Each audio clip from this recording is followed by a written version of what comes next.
냉전이 한창이던 시절, 소련 정부가 핵무기보다도 훨씬 더 섬뜩한 비밀 프로그램을 운영했다는 사실을 아는 사람은 많지 않습니다.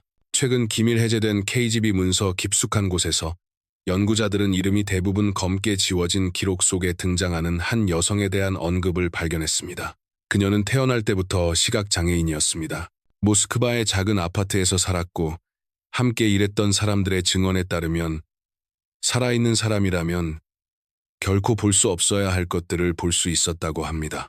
세상이 불가리아의 유명한 예언자 바바 반가를 알고 있던 동안 소련은 그림자 속에 자신들만의 무기를 숨기고 있었습니다.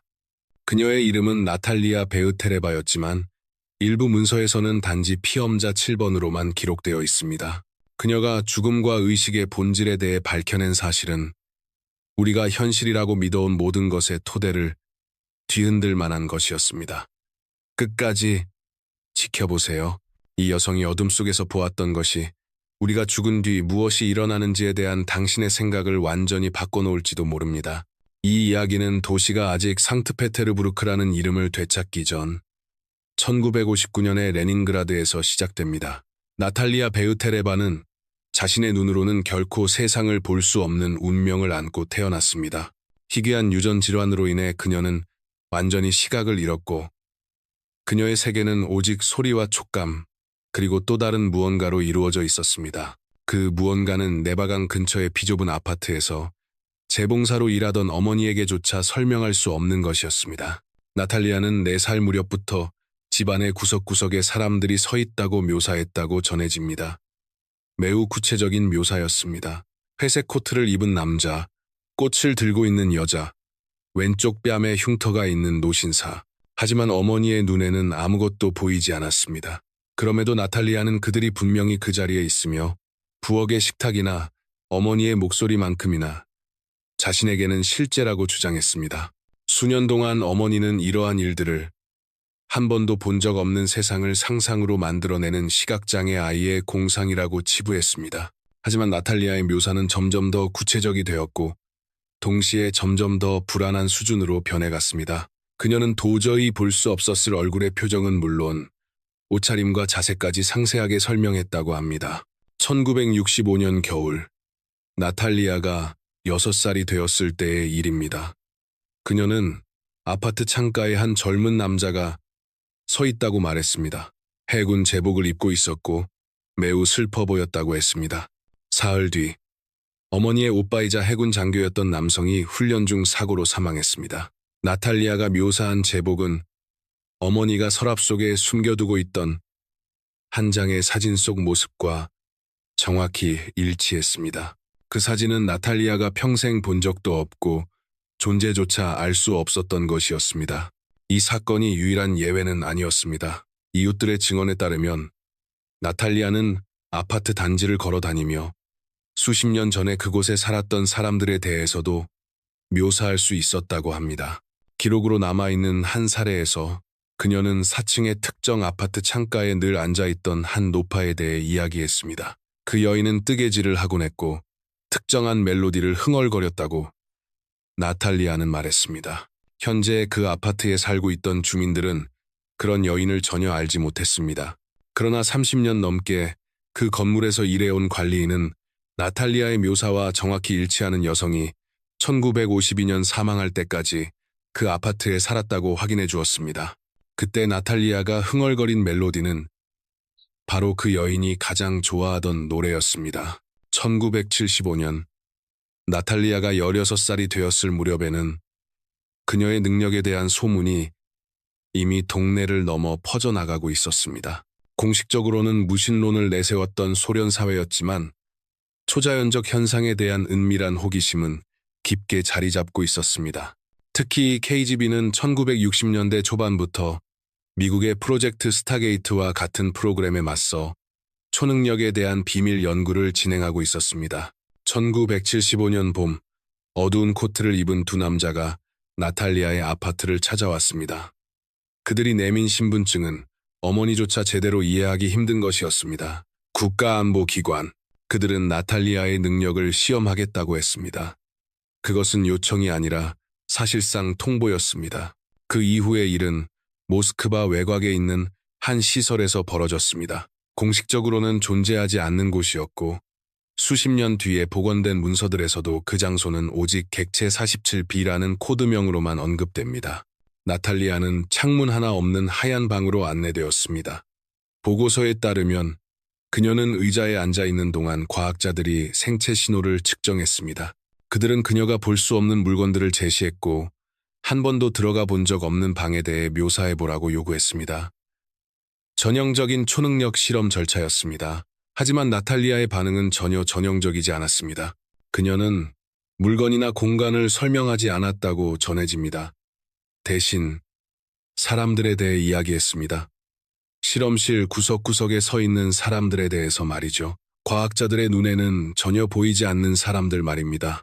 한 연구원인 빅토르 스미르노프 박사는 개인 일지에 첫 실험 세션에서 나탈리아가 실험실 안에 서로 다른 7명의 인물이 존재한다고 묘사했다고 적었습니다.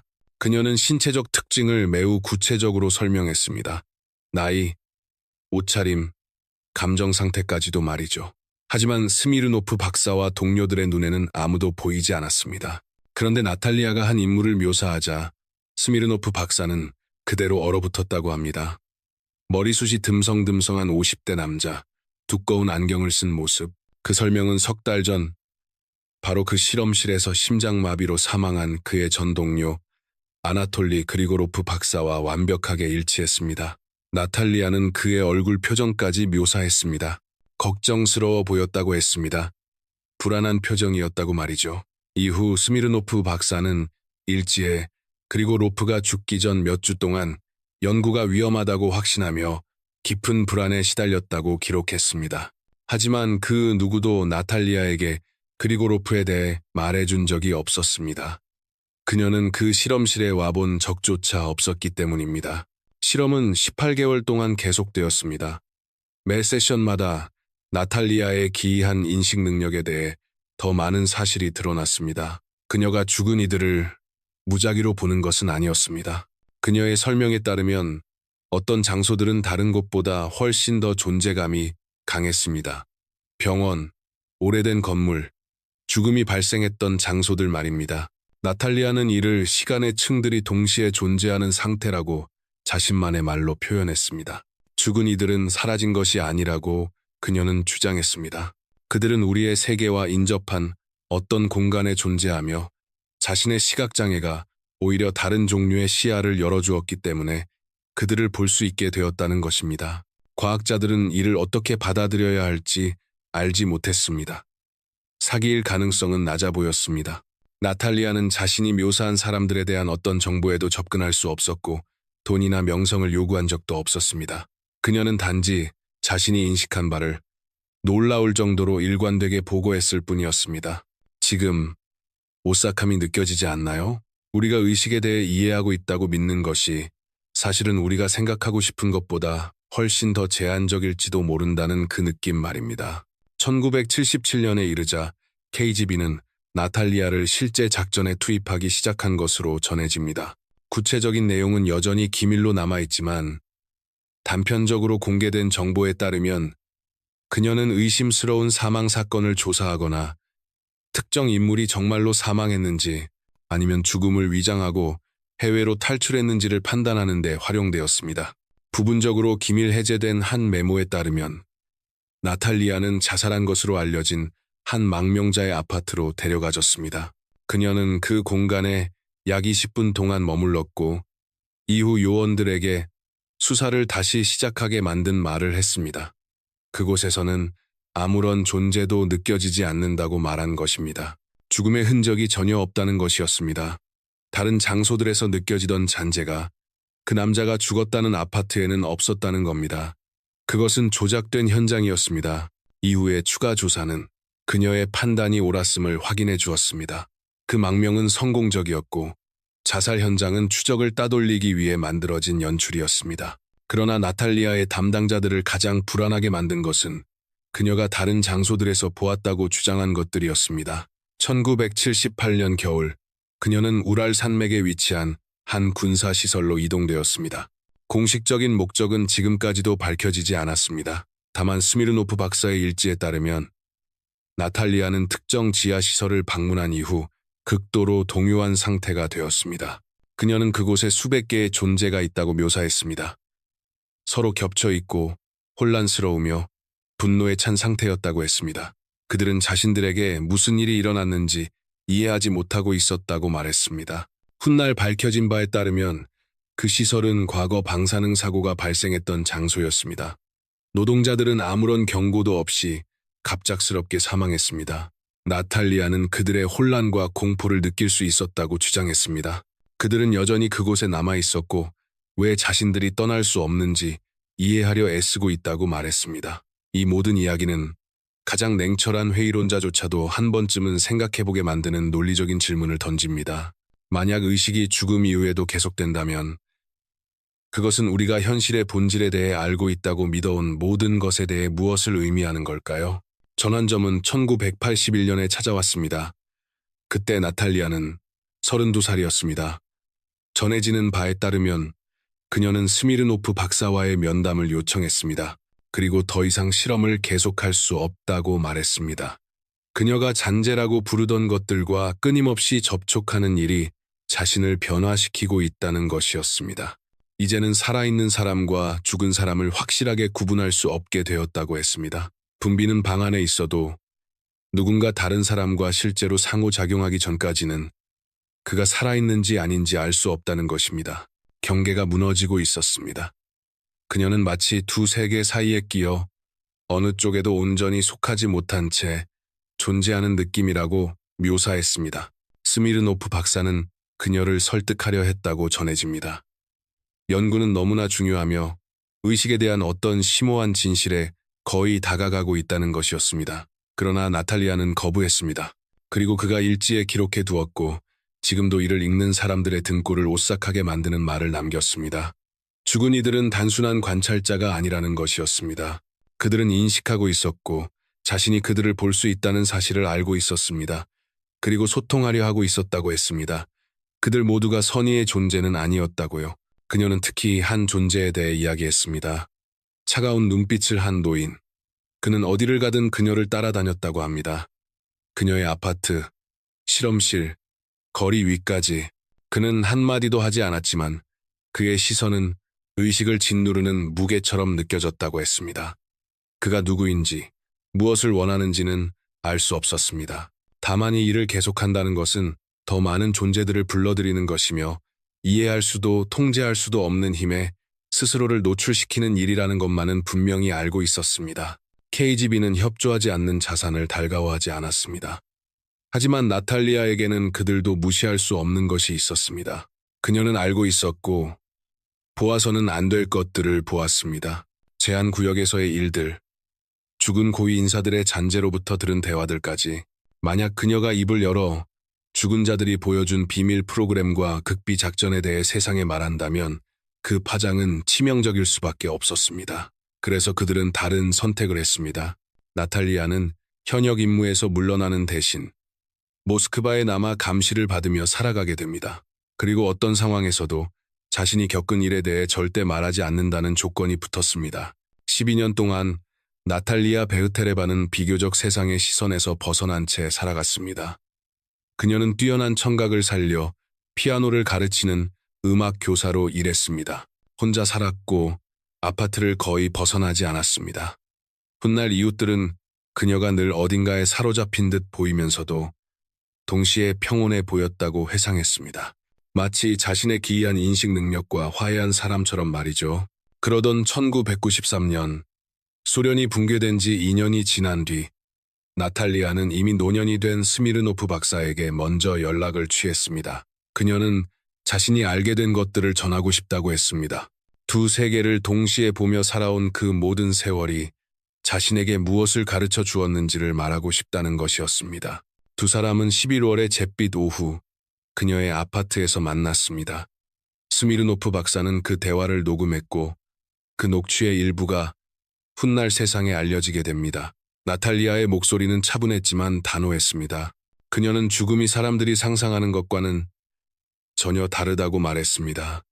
죽은 이들은 천국이나 지옥에 있는 것이 아니었고 완전히 사라진 것도 아니었습니다. 그들은 그녀가 현실에 평행한 층이라고 표현한 영역에 존재하고 있었습니다. 우리의 세계와 겹쳐 있지만 전혀 다른 원리로 작동하는 공간이었습니다. 그곳에서는 시간이 우리가 아는 방식으로 흐르지 않았습니다. 과거와 미래가 서로 뒤섞였고 죽은 이들은 자신의 삶의 순간들과 살아있는 사람들의 삶의 순간들을 동시에 인식할 수 있었습니다. 그들은 의식을 지니고 있었지만 그 의식은 우리가 경험하는 것과는 근본적으로 다른 형태였다고 그녀는 설명했습니다. 그러나 그 다음 이야기는 더욱 신비로웠습니다. 나탈리아는 KGB와 함께 집중적인 작업을 하던 시기 동안 이 존재들과 보다 직접적으로 소통하는 방법을 배우게 되었다고 스미르노프 박사에게 말했습니다. 말이나 언어를 통해서가 아니라 더 깊은 무언가를 통해서 말입니다. 의도, 그리고 집중된 사고, 그리고 그들은 그녀에게 무언가를 보여주었다고 합니다. 그녀는 그것을 환영이라고 불렀습니다. 아직 일어나지 않은 미래의 장면들, 가능성의 모습들이었습니다. 피할 수 없는 듯 보이면서도 동시에 불확실하게 느껴지는 순간들 말입니다. 그녀는 기술의 변화, 정치적 격변, 개인적인 비극과 승리의 장면들을 보았다고 말했습니다. 죽은 이들은 선형적인 시간의 바깥에 존재하기 때문에 우리가 볼 수 없는 패턴을 볼 수 있었다는 것입니다. 스미르노프 박사는 왜 12년간의 침묵 끝에 지금 이 이야기를 꺼내는지 그녀에게 물었습니다. 나탈리아의 대답은 섬뜩할 만큼 냉정했습니다. 그녀는 자신이 점점 더 두 세계 사이로 미끄러져 가고 있다는 느낌을 받는다고 했습니다. 1981년부터 그녀를 괴롭혀왔던 그 경계가 이제 거의 사라졌다는 것입니다. 곧 자신은 더 이상 이 세계에 온전히 속하지 않게 될 것이며 그 중간 어딘가의 존재가 될 것이라고 말했습니다. 그리고 그 일이 일어나기 전에 누군가가 진실을 알아야 한다고 느꼈다는 것입니다. 그녀가 말한 진실은 정부의 비밀 프로그램이나 냉전의 음모에 대한 것이 아니었습니다. 그것은 우리 모두를 기다리고 있는 것에 대한 진실이었습니다. 느껴지나요? 우리의 인식 너머 어딘가에 보아서는 안 되지만 분명히 존재하는 무언가가 있다는 그 감각 말입니다. 그 마지막 대화로부터 3달 뒤인 1994년 2월, 나탈리아 베우테레바는 잠든 사이 세상을 떠났습니다. 향년 45세였습니다. 공식 사인은 신부전으로 기록되었습니다. 스미르노프 박사는 그녀의 장례식에 참석했습니다. 소수의 지인들만이 모인 작은 장례식이었습니다. 그의 마지막 일지에 따르면 그는 그녀의 무덤 앞에 서서 자신이 죽음에 대해 알고 있다고 믿어왔던 모든 것을 의심하게 만드는 어떤 감각을 느꼈다고 합니다. 존재감, 그리고 의식, 그는 아무것도 보지 못했고 이상한 소리를 듣지도 못했습니다. 그러나 절대적인 확신으로 나탈리아가 그 자리에 있다는 느낌을 받았다고 기록했습니다. 그리고 그녀가 무언가를 전하려 하고 있다는 것도요. 두 사람의 마지막 대화를 담은 녹음은 1998년 스미르노프 박사가 사망한 직후 사라졌습니다. 일부는 KGB의 후신인 FSB가 그의 일지와 함께 이를 압수했다고 주장합니다. 또 다른 이들은 그 의미가 너무 두려워 가족들이 직접 파기했을 것이라고 믿습니다. 현재 남아있는 것은 정체를 알 수 없는 경로를 통해 초자연 현상을 연구하는 학자들에게 흘러들어간 몇 개의 파편뿐입니다. 그러나 바로 그 조각들이 주류 과학이 끝내 외면하려는 질문들을 우리 앞에 던지고 있습니다. 만약 나탈리아 베우테레바가 정말로 죽은 이들의 의식을 인식할 수 있었다면 그것은 의식의 본질에 대해 무엇을 말해주는 걸까요? 의식이란 정말로 뇌 속의 전기 신호에 불과하며 뇌가 멈추는 순간 함께 사라지는 것일까요? 아니면 물리적 죽음을 넘어 지속되는 더 근본적인 무언가일까요? 소련 정부는 이러한 질문을 파헤치기 위해 수백만 루블을 투입했습니다. 미국 정보기관들 역시 같은 일을 해왔습니다. 이들은 주변부의 연구자나 신비주의의 집단이 아니었습니다. 냉철한 정보 요원들과 공인된 과학자들이었고 기존의 이론으로는 설명할 수 없을 만큼 의식이 훨씬 더 기이한 것일 수 있다는 단서들을 했고 있었습니다. 불가리아의 예언자 바바 방가의 이야기는 전 세계적으로 잘 알려져 있습니다. 책, 다큐멘터리, 끝없는 추측과 해석들까지 이어져 왔죠. 하지만 죽은 이들을 보았다고 전해지는 시각장애 여성 나탈리아 베우테레바는 거의 알려지지 않은 존재로 남아 있습니다. 러시아 기록 보관소에 있는 그녀의 파일은 여전히 기밀 상태입니다. 그녀의 사례를 조사하려 했던 소수의 연구자들은 공식적인 저항과 사라진 문서들에 부딪혔다고 합니다. 마치 누군가가 그녀의 이야기가 세상에 드러나지 않기를 바라는 것처럼 말입니다. 문제는 왜일까요? 그녀의 경험 중 무엇이 그렇게까지 위협적이어서 묻혀야 했던 걸까요? 어쩌면 그 이유는 나탈리아의 증언이 현대 과학과 사회를 지배해온 물질주의적 세계관 자체를 뒤흔들기 때문일지도 모릅니다. 죽은 이들이 여전히 인식하고 있고 존재하며 우리를 바라보고 있다는 그녀의 묘사는 대부분의 사람들이 받아들이기에는 너무 불편한 진실일 수 있습니다. 아니면 더 구체적인 이유가 있을지도 모릅니다. 그녀가 보았거나 알게 된 어떤 것, 특정한 권력을 가진 이들이 결코 공개되기를 원하지 않는 무언가 말입니다. 기밀 해제된 단편 문서들은 이를 암시합니다. 그녀가 특정 시설에서 관찰했다고 기록된 내용들, 그리고 사망한 고위 인사들이 비밀 프로그램과 숨겨진 진실에 대해 그녀에게 전했다고 주장되는 이야기들 말입니다. 우리는 아마도 이 이야기의 전모를 영원히 알지 못할지도 모릅니다. 관련 문서들은 여전히 봉인되어 있고 증언자들은 모두 세상을 떠났습니다. 하지만 때때로 연구자들은 오래된 KGB 기록 속에서 피험자 7번에 대한 언급을 발견하곤 합니다. 짧은 문장들, 암호처럼 남겨진 메모들. 그것들은 최소한 그녀가 실존했던 인물이며 그 프로그램이 실제로 존재했고 그 비밀 시설들에서 소련 정보기관의 베테랑 요원들조차 두려워할 만한 무언가가 일어났다는 사실을 확인해 줄 정도는 됩니다. 그렇다면 그 실험들에서는 과연 무엇이 벌어졌던 걸까요? 시각장애를 지닌 한 러시아 여성이 정말로 죽은 이들의 의식을 인식했던 것일까요?